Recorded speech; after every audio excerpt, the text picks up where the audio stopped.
இன்னுமா வீட்டில் கரப்பான் பூச்சியை வளர்த்துட்டு இருக்கீங்க?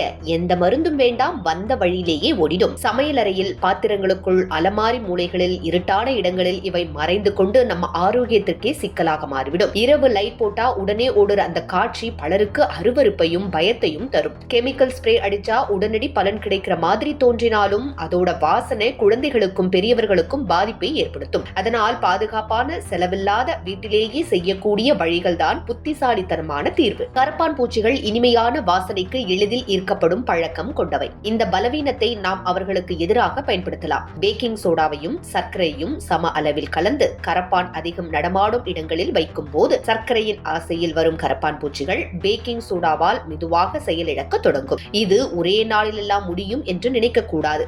தொடர்ந்து சில நாட்கள் வைத்தால் கண்கூடாக எண்ணிக்கை குறைவதை பார்க்க முடியும். முக்கியமாக இந்த முறை மனிதர்களுக்கும் வீட்டுக்கும் எந்த ஆபத்தும் இல்லாதது. கரப்பான் பூச்சிகள் சில வாசனைகளை கடுமையாக வெறுக்கும். பீப்பாள் இலை, அதில் முக்கியமான ஒன்று நசுக்கிய பீப்பாள் இலைகளை சமையலறை அலமாரி, டிராயர், ஃப்ரிட்ஜ் பின்பக்கம் போன்ற இடங்களில் வைத்தால் அந்த வாசனை காரணமாக கரப்பான் பூச்சிகள் அந்த இடத்துக்கு வரவே வராது. இது பூச்சிகளை கொல்லாமல் வீட்டுக்குள் வரவே தடுக்கும் ஒரு இயற்கை வழி. குறிப்பாக குழந்தைகள் இருக்கும் வீடுகளில் இது மிகவும் பாதுகாப்பான தீர்வாகும். கரப்பான் பூச்சிகள் ஒரு முறை நடந்த பாதையை மீண்டும் மீண்டும் பயன்படுத்தும் பழக்கம் கொண்டவை. அந்த பாதையை அழித்துவிட்டால் அவை திசை தெரியாமல் தவிக்கும். வினிகரும் தண்ணீரும் கலந்து தரை, அடுப்பு பக்கம், சிங்க் சுற்றி துடைப்பதால் கரப்பான்கள் விட்டு செல்லும் வாசனை தடயம் முழுவதும் அழிந்துவிடும். இதனால் அவை மீண்டும் கூட்டமாக அந்த இடத்துக்கு வர முடியாது. இந்த முறையை வாரத்திற்கு 2 அல்லது 3 முறை செய்தாலே வீட்டின் சூழல் முற்றிலும் மாறும். சில நேரங்களில் கரப்பான் பூச்சி திடீரென்று கண்ணில் பட்டா உடனடியாக தீர்வு தேவைப்படும். அப்படிப்பட்ட சமயத்தில் பாத்திரம் கழுவும் லிக்விட் சோப்பையும் தண்ணீரையும் கலந்து ஸ்ப்ரே பாட்டிலில் வைத்திருந்தால் போதும். கரப்பான் மீது நேரடியாக ஸ்ப்ரே அடித்தால் அதன் சுவாச அமைப்பு பாதிக்கப்பட்டு உடனே செயலிழக்கும். கெமிக்கல் ஸ்ப்ரே மாதிரி விஷவாயு இல்லாததால் இது வீட்டுக்குள் பயன்படுத்த மிகவும் பாதுகாப்பான வழியாகும். பூண்டு மற்றும் மிளகாய் இரண்டையும் மனிதர்களுக்கு சுவை தரும் பொருட்கள் தான். ஆனால் கரப்பான் பூச்சிகளுக்கு இது கடும் எதிரி. நசுக்கிய பூண்டையும் மிளகாய் தூளையும் தண்ணீரில் கொதிக்க வைத்து வடிகட்டி ஸ்ப்ரே செய்து வைத்தால் அந்த திரவத்தை கரப்பான் வரும் இடங்களில் பயன்படுத்தலாம். அந்த காரமும் வாசனையும் சேர்ந்ததும் கரப்பான் பூச்சிகள் அந்த இடத்தை விட்டு ஓடிவிடும். தொடர்ந்து பயன்படுத்தினால் அவை அந்த இடத்தை நிரந்தரமாகவே தவிர்க்கும்.